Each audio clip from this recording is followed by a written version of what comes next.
Hey guys, welcome back. It's Cold Blooded, and I'm coming at you today with my Floowandereeze deck profile. This is a budget-friendly deck, so for your budget option players out there, this is probably right up your alley. So we'll go ahead and get started. Smash that like button and hit subscribe for more content.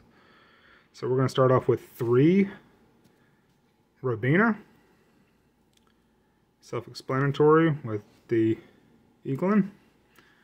To search for the Eaglin. Eaglin searches for the M-Pin. This is self-explanatory stuff. 1 Toucan, 1 Stree. I'm also playing the 1 Rise of the Mega Monarch. Self-explanatory. Barrier Statue. And this is going to be something a little different from what you normally see. The Earthbound Immortal. I'm not even going to try to pronounce that, but the Raska. For those of you who do not know what this card does, this card says there can only be 1 Earthbound Immortal monster on the field. And if there is no face-up field card, you destroy this card. Your opponent's monsters cannot target this card for attacks. This card can attack directly. If this card is a normal summon, target 1 to 3 cards you control, but not more than your opponent has in their hand. Shuffle them into the deck, and then discard the same number of random cards from your opponent's hand, or as many as possible. And if you do, this card gains 1,000 attack for each card discarded by this effect.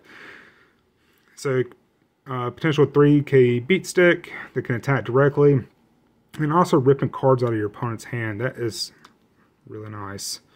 Some little tech options right there for you. It can also be sided out if you choose not to do that. I also play the Samorg package as well.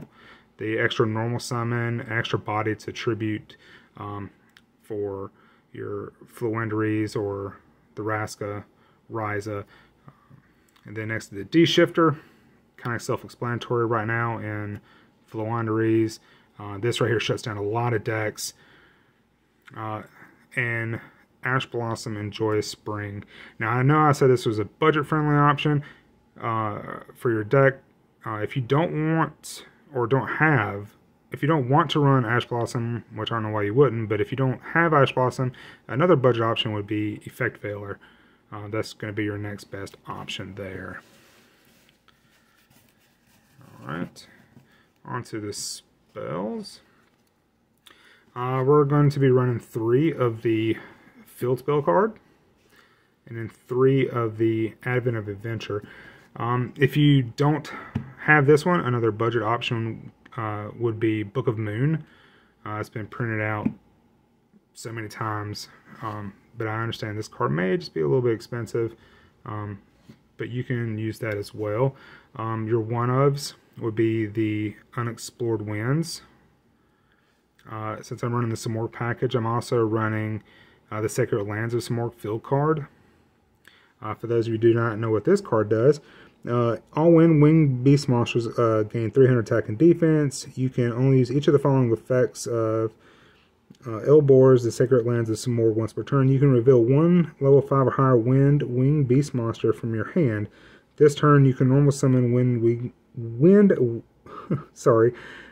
summon winged beast monsters with 1 less tribute, even if this card leaves the field. And if you control a winged beast monster, immediately after this effect resolves, normal summon 1 winged beast monster. So it gives you an additional normal summon for the turn, since that's what the deck is all about. Some Harpy's Feather Duster for the Magical Trap card removal, because Mystic Mind is a card. The Pot of Duality, and budget option, since I actually don't own Prosperity, Extravagance is the next best option. It's been reprinted in a structure deck. Self-explanatory there. You kind of have to have it. You need the draw power in the deck. And for the trap lineup, the 1 Dreaming Town. I play 2 Harpy's Featherstorm, and to round out the deck, 2 Infinite Impermanence. If you don't have the Infinite Impermanence, you can put in another Harpy's Featherstorm. You could put in Call by the Grave. You could put in Raigeki. You can put in Call by the Grave, that's another great option. That rounds out the deck for 40 cards.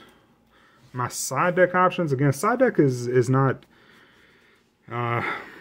mandatory. I mean, you have to have it for the extravagance, but there's nothing in it you really go into, so you can put in pretty much wherever you want. But some of these cards, they're situational. You find yourself going into them a couple times. Divine Arsenal, AA Zeus, Sky Thunder, 2. So the Zeus package pretty much, 2 Downard, and 2 Nightingale. And then I also run the one Fucho, Winged Beast at Ignister, Trispania, Nova, Makba, Relinquished Anima, Tri-Brigade, and a Link Karibo to round that off. And I'll show you my side deck. The side decks are situational. It's really dependent on what you're playing at your locals. But what I'm playing right now is I'm playing Dimensional Barrier. Being able to stop Xyz for a turn, totally awesome as a card. You need to stop it, even if it's for one turn. Despia is a deck, so I play non-fusion area. Again, back row, Eldritch, all that is our decks, so we run that. Twin Twister, Dark Willow No More. A second Impin if you wanted to take out the Raska, the Earthbound Immortal. You could either put in another Impin if you feel like you need one, or most definitely put in the Mist Valley Apex Avian. The Simorg Repulsion is actually a nice little tech card. You discard 1 Winged Beast monster, return all cards in your opponent's spell and trap card zone back to the hand. So some extra spell and trap card removal. And I also play Dark Simorg. So your opponent just cannot set cards. So to really handle the Eldritch or Altergeist, depending on, like I said, your side deck is really just based off of your locals. And this is just what I'm running into at the moment. So this is what I run. So again, this is my budget Floowandereeze deck. I mean, a lot of the Floowandereeze cards aren't expensive anyway. But I mean, I understand Ash Blossom, Pot of Prosperity, Infinite Impermanence. They're expensive, but you know, I've given you some options to switch out for Effect Veiler for the Ash Blossom. A Raigeki or a Call by the Grave for infinite permanences, or you know, a third Harpy's Featherstorm. Extravagance is in the deck, you know, for the prosperity options. Again, this is whatever really you want it to be, but the arsenal, the Zeus packages is really nice, and your side deck is really just situational. It depends on whatever your locals are. But thanks for stopping by, guys. Like and subscribe for more content, and we'll see you next time.